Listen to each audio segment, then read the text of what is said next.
deep inside narrow crevices in rocks, pieces of wood, and even walls on the sides of buildings, lives an extremely elusive spider that ambush hunts and can grow about the size of a palm of your hand.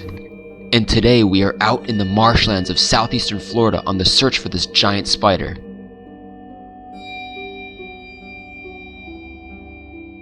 I have found this little piece of wood right here, and oftentimes there can be some really weird stuff living in the cracks of these pieces of wood. So I'm gonna actually be scanning this for a little bit. Let's see what all we could find. Oh, right in this little crevice right here is some sort of very large spider. It's either some sort of huntsman or a really large Selenops spider. Let's see what it is. Alright, this little twig is a good enough width. I'm gonna try and get it out by probing in there. There we go. Managed to get it out of its little crevice, and now it's just sitting right at the edge of the piece of wood. Now that it's out in the open, I could definitely tell that it's some sort of Selenops crescent-eyed spider, which is really cool. So let's try and catch this little guy. Got one shot. Alright. Have it pinned in. Oh. It's in there. Managed to get him in here. Check this out. This is a massive spider, if I may say so myself. Alright, I'm just taking this spider out to a better spot to get some video because the lighting is not very great over by that post. Check that out. I honestly had no clue that these guys could get this big. I've seen these guys very often around buildings and stuff, but man, we're out here in this marshy area, and this just so happened to be in that wood, and this is massive for a Selenops. Wow. Alright, I have got it out. Just look at that. What a beauty. I mean, I've held a fair share of these guys before, but man, look at it just wrapping around my finger like that.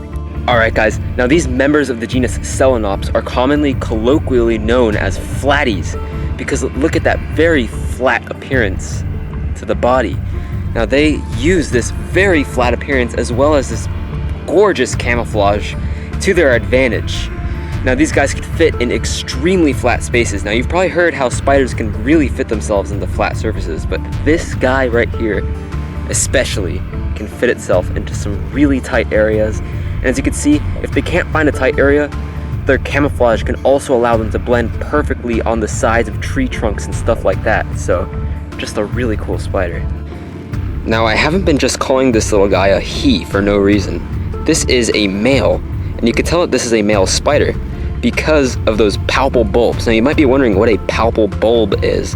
If you look at the front of his face, or the front of his prosoma, you can see the two pedipalps, or those two appendages right next to where his mouth is, have a club-shaped appendage at the end of them. Now that is called a palpal bulb. And what they use those palpal bulbs for is actually to fill them up with sperm during the mating season, and then that is what they use during mating, both to court the female in and also to inject his sperm into the female for the mating process. Now as you can see, Selenops have a pretty strange face for a spider. Very flattened, not arched at all face, and with very tiny eyes.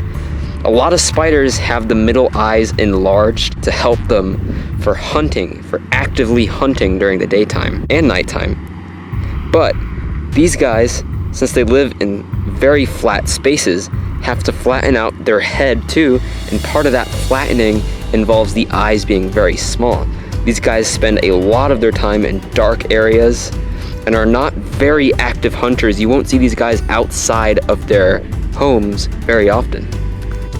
Now, crescent-eyed spiders like this Selenops right here are pretty unique among spiders in the fact that all of their legs are facing the same way. So a lot of spiders, if you notice, their front two pairs of legs face forwards and their back two usually face backwards. But on these guys, all four pairs of legs are facing forward, and that helps them easily tuck into those kinds of areas. They could walk very efficiently both forward and backwards, which is part of the reason why it took me so much extra effort to get this guy out of the little crack that it was in. Alright, I feel like I've had enough time with this spider. I'm going to move him back into the container, and then I'm going to walk him back to where I found it initially, because it's a hot day out here. Don't want to wear this guy too much out. I'm going to let him go right back into the little crevice that he calls home. Alright, we are walking back to the post where I found this guy with the spider. I'm going to let it go. Sorry for this little inconvenience. Alright, come on.